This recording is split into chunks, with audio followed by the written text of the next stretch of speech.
Welcome to Not Milk Never Milk. Subscribe if you're lactose intolerant. You start by confirming what you actually have. True USB-C digital earphones versus an analog headphone using a DAC/adapter. This matters for compatibility. Once you've confirmed, update your iPhone 15 to the latest iOS to ensure the newest USB audio drivers are present. Then physically inspect and gently clean the USB-C port. Make sure there's no lint or damage. Now plug the earphones straight in and listen for the system sound. This first connection tells you if the phone recognizes the device.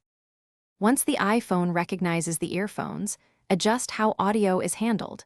Open Settings and go to Accessibility, then Audio/Visual to set left-right balance or mono output if needed, because different earphones can present imbalance. Make sure to use Control Center to check output routing and volume limits. That's faster for testing. If you're using a powered DAC or USB-C hub, confirm its receiving power and supports the USB audio class. Otherwise, audio may be muted or distorted. Test with music, video, and a call to confirm consistent behavior.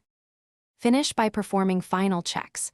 Play music, make a call, record a quick voice memo to verify microphone function if your earphones include one. If everything sounds good, you're done. Make sure spatial audio settings are as you prefer. If something goes wrong, restart both devices and check for earphone firmware updates. That often fixes incompatibility. As a fail-safe, try a different USB-C cable or DAC, inspect and clean the port again, and turn Bluetooth off to avoid routing conflicts. This single troubleshooting step resolves most issues. Thanks for watching. If this was helpful, leave a like and consider subscribing. See you next time.